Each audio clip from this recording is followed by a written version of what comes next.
Hey, all. I just wanted to talk about Inazuma and what I think, or what I'm personally looking forward to about Inazuma.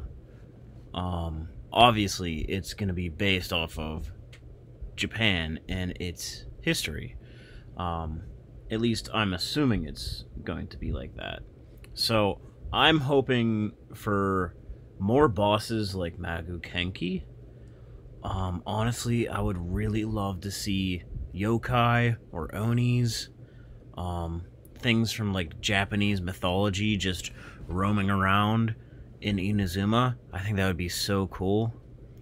Some of the other things that I think a lot of players would really enjoy is, different types of like weapons, maybe not just cosmetic, but literally like new classes like katanas, odachis, Japanese styled weapons that could have different stats, better passives, things like that. And they would have their completely, separate um, class. But I don't think they'll do that because I think it'll be more of a cosmetic thing due to um, only new characters being able to utilize that. Obviously, if there is a katana user, like being that Kazuha is already a sword user, I think it's less likely that that's gonna happen. Some of the other stuff that I was really looking forward to, or hoping to look forward to, is just exploring the area. I really got that sense of exploration, like the open worldness that I really enjoyed when I first started this game. When I play open world games, like I was really intrigued whenever the Golden Apple Archipelago, the second part, happened, where where the water drained. And that was really where the fun kind of occurred. So I'm really looking forward to more of that, honestly. And I'm hoping that that's going to be in Inazuma. And I think it will. Inazuma is going to be, in my opinion, the biggest update to the game since probably Leela. Um, I have not been following the game since it released in September 28th, but I did start, I think, the end of 1.3 and the beginning of 1.4. Like, I fully got into the game, like, fully started the game, really got into it, stuff like that.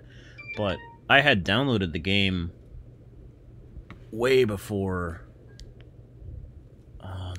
way before when it first came out. Like, I downloaded the game the night that it came out.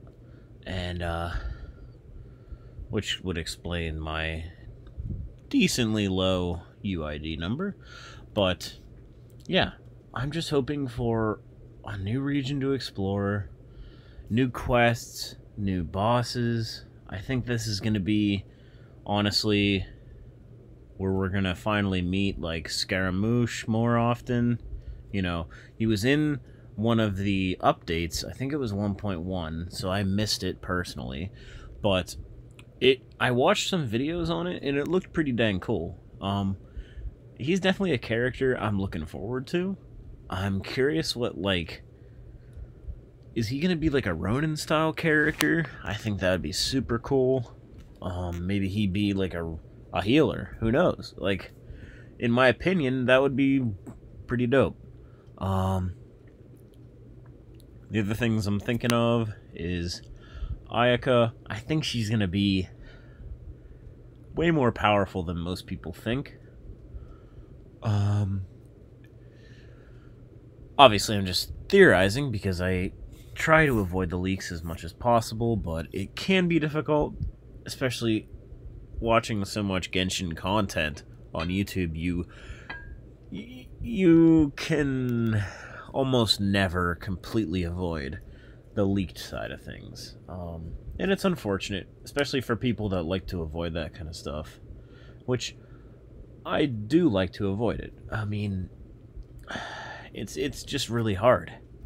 I'm really looking forward to Yoimiya, honestly. I really like bow characters. Tartaglia has been one of my favorite characters, and obviously he's not fully a bow character, but I don't know, just fireworks and Yoimiya sounds pretty cool. I think her elemental skill is going to be pretty dope. Yeah. Honestly, like, her, Sayu, Ayaka, like, they're all characters that I'm looking forward to. Although I don't know if I'm going to pull for Ayaka, personally. Although I might, considering Alley Flash and Freedom Sworn are probably going to be really good on her. And obviously, I have both of those weapons now. I've been working on leveling up the Alley Flash, and then slowly working on leveling up the Freedom Sworn. So, there's that. And yeah, I also think that 1.7 slash 2.0, as people are kind of calling it at this point, is going to bring back La Senora. I believe so. I mean, we might not see her in Inazuma specifically, but we know that she's heading there. And if you'd paid attention to the story quest whenever she got the Gnosis from Zhongli, which is very different from whenever she got the Gnosis from Venti. She kind of treated Venti like crap, but she had a lot of respect and professionalism with Zhongli. And I think that's just due to his personality and nature. But it's kind of interesting how she treated Venti differently than she had treated, you know, Zhongli. But also, like, Venti kind of made fun of her. And she probably didn't really appreciate that.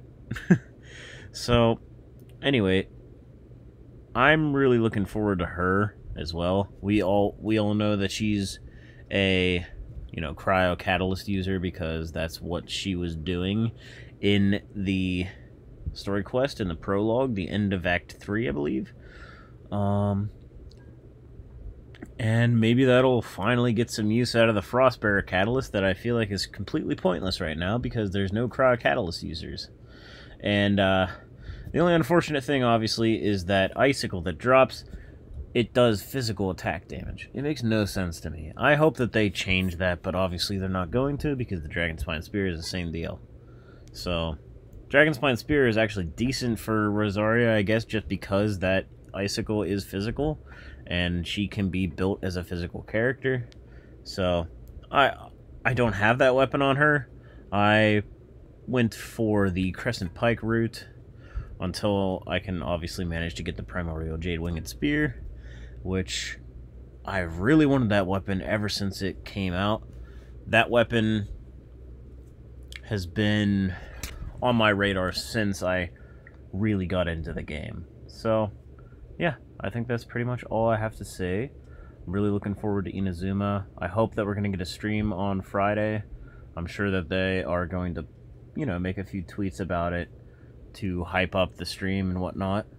So hopefully we'll see some news in the next coming days in this week. Peace.